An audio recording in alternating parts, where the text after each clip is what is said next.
ஒரு மணி நேரம் என்னுடன் விழித்திருக்க உங்களால் முடியவில்லையா? தோழனுக்கு உட்படாதபடி விழித்திருங்கள்,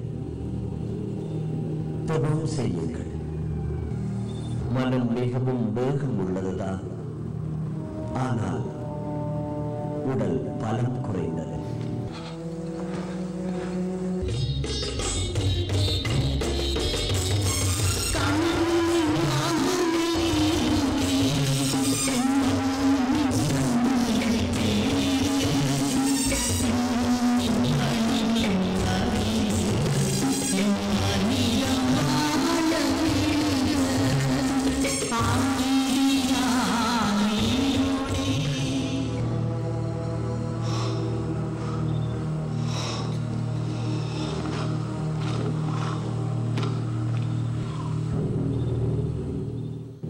பிதாவே, பிதாவே,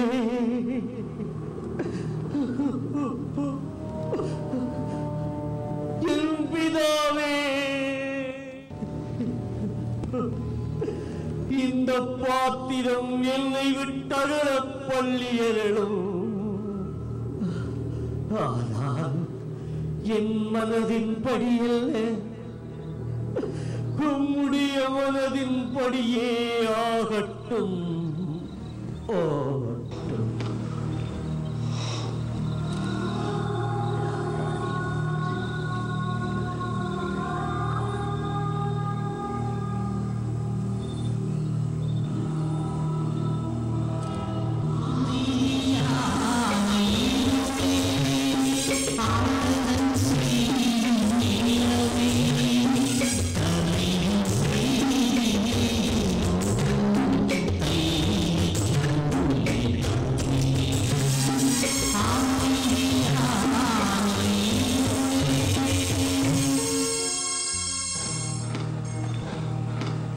நீங்கள் இப்பொழுது தூங்குங்கள், நன்றாக ஓய்வெடுத்துக் கொள்ளுங்கள்.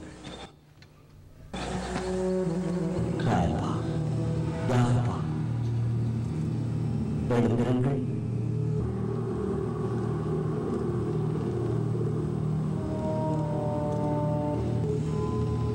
இதோ இந்த நேரம் மருமகன் பாவிகளிடம் கையளிக்கப்பட போகின்றார்.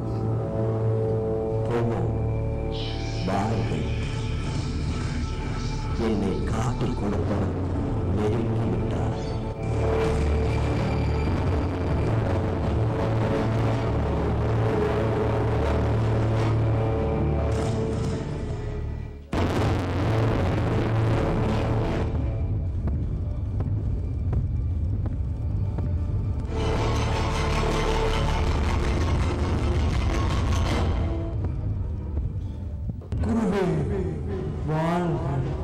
யூதாஸ், எதற்காக வந்தாய்?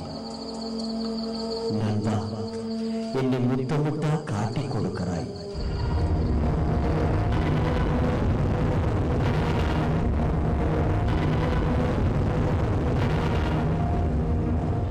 நீங்கள் யாரை தேடி வந்தீர்கள்? நசரேயனாகிய இயேசுவை தேடி வந்தோம். அவர் நான் தான். யாரை தேடி வந்தீர்கள்? இயேசுவை தேடி வந்தோம். நான் தான் அவரோடு கூறினேன், நீங்கள் என்னை தேடி வந்தால் மற்ற இவர்களை போகவிடுங்கள்.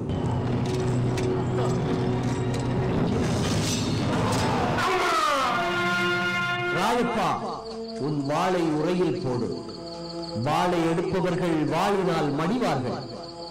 என்னுடைய தந்தையிடம் கேட்டால் வானத்திலிருந்து 12க்கும் அதிகமான படைகளை அனுப்ப மாட்டார் என்றா கருதுகிறாய்? இல்லை, வேதநூலில் எழுதப்பட்டது நிறைவேற வேண்டும்.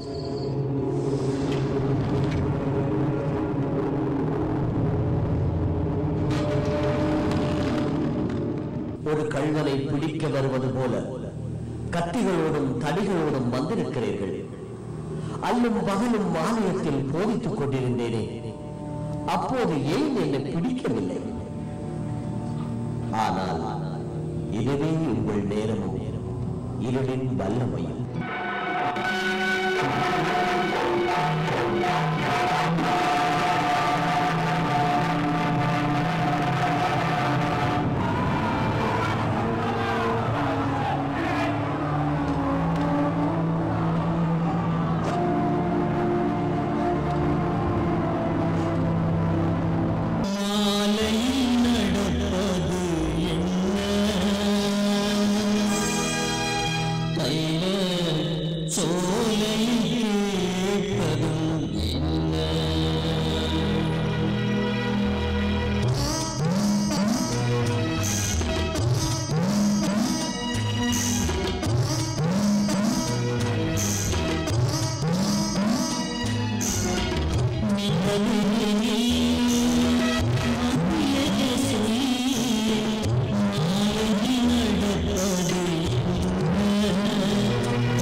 அமருங்கள் அமருங்கள். விளக்கம் தொடங்கட்டும்.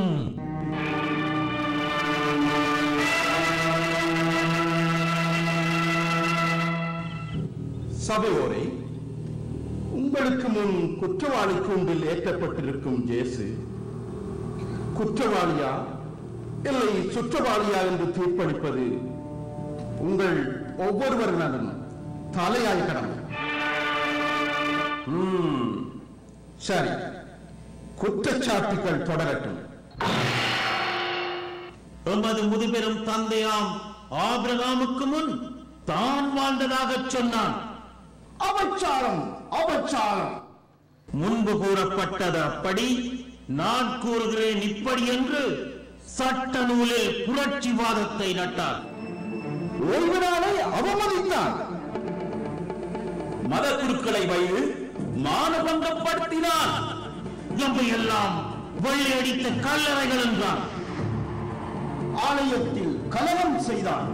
ஜெருசலேம் தேவாலயத்தையே இடித்துவிட்டு 3 நாளில் அதை கட்டுவேன் என்றான். வீரன் பாம்பு குட்டிகளே, உங்களுக்கு ஐயோ கேளென்றான்.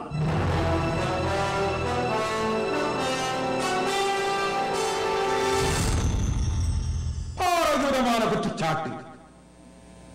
இதற்கு சாட்சிகள் உண்டா? ஆம், சாட்சிகளை வரவழையுங்கள்.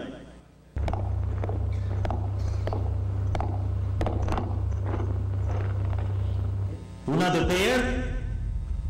ஆரோன். உண்மையை மட்டும் சொல்வாய். சத்தியமாக. நீயும் கண்களால் பார்த்தாய், காதுகளால் கேட்டாய். இவனையும் இவன் சொன்னதை. ஆம் குருவே. என்ன கூறினார்? கையால் ஆக்கப்பட்ட இந்த ஆலயத்தை இடித்துவிட்டு கையால் ஆகாத இன்னும் ஒன்றை கட்டுவேன் என்றார்.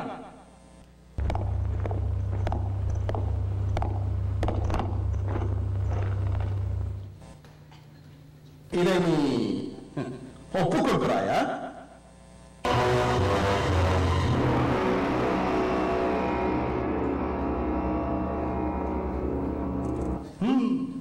பதில் அங்கே அடுத்த சாட்சியை வரவழையுங்கள்.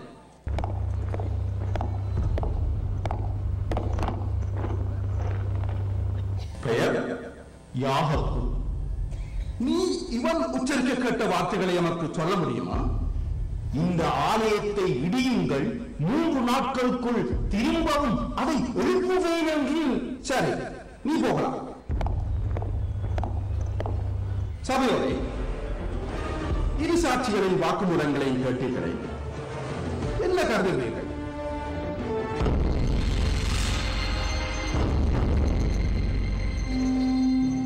சபையோரே, இரு சாட்சிகளுக்கும் வேறுபாடு உள்ளது. நமது சட்டப்படி இரு சாட்சிகளும் ஒன்றையே சொல்ல வேண்டும் என்று இருக்கிறது. இதை இட்டு தர்க்கித்துக் கொண்டிருக்க நேரமில்லை. இருந்தும் இவரிடமே கேட்போம். இதையிட்டு நீ என்ன கூறுகிறாய்?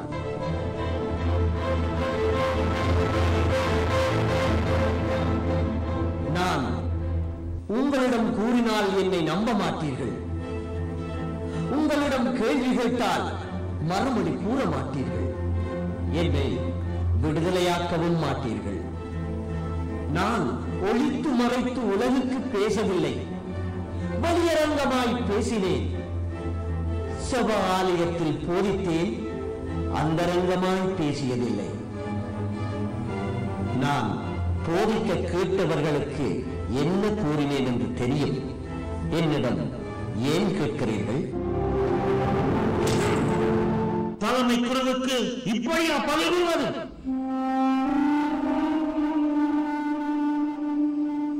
நான் தவறாக பேசியிருந்தால் தவறு எது என்பதை எடுத்துக்காட்டு. பேசியது உண்மையானால் நீ எதற்காக என் கன்னத்தில் அறைந்தாய்?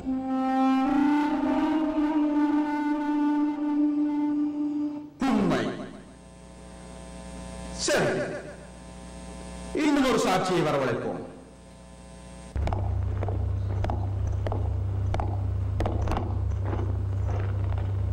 உனது பேர்? ஜூதா. நீ எப்படி கேட்டாய்? இவன் எப்படி சொன்னான்? கடவுள் ஆலயத்தை 3 நாட்களுக்குள் கட்ட முடியும் என்று. சபையோடு மீண்டும் குழப்பம் தீர்மானமில்லை. 3வது சாட்சியமும் முரண்பட்டிருக்கிறது. எது எப்படி இருந்தாலும் 3 நாட்களுக்குள் தான் கட்டுவேன் என்று கூறியது உண்மை. யாரும் கூற வேண்டிய அவசியம் இல்லை. இவனே கூறட்டும். வல்லதேவனின் பொய்யில்லா ஆணையால் கேட்கிறேன், நீ கடவுள் மகனாகிய கிறிஸ்துவா?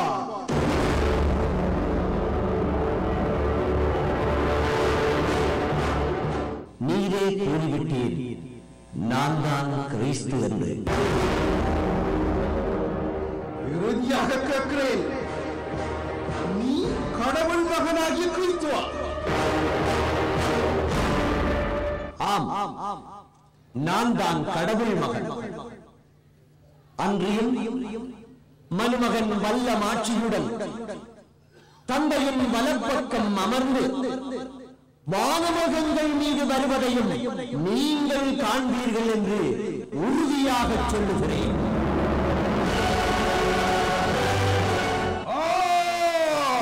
தேவதூசனம், தேவதூசனம். இனியும் நமக்கு சாட்சியமே, சாட்சியங்களின் ஒப்பியே உயிரிழந்தவர்கள் தான் ஏன்?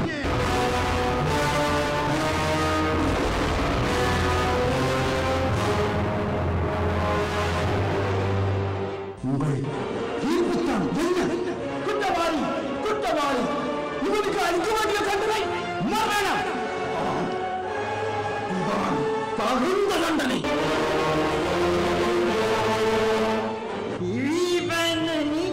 பேசாதிபதி பிலாத்துவிடம் கூட்டி செல்வோம்.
மீண்டும் ஏன் என்னிடம் நீதி கோரி வந்தோம்.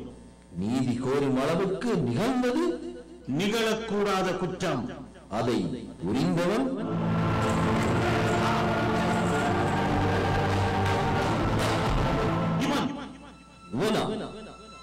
இவனை ஏரோவிடம் அனுப்பினேனே, அவரே உம்மிடம் அனுப்பினார். எதற்கு? மரண தண்டனை. மரண தண்டனை. ஏரோது மன்னன் இன்று முதல் உங்கள் நண்பனா? அதற்கு உங்கள் நட்பை எதிர்பார்க்கிறான். அப்படியானால் இவனை கொல்ல வேண்டும். எதற்கு? ஏரோது மன்னனின் விருப்பம் அது.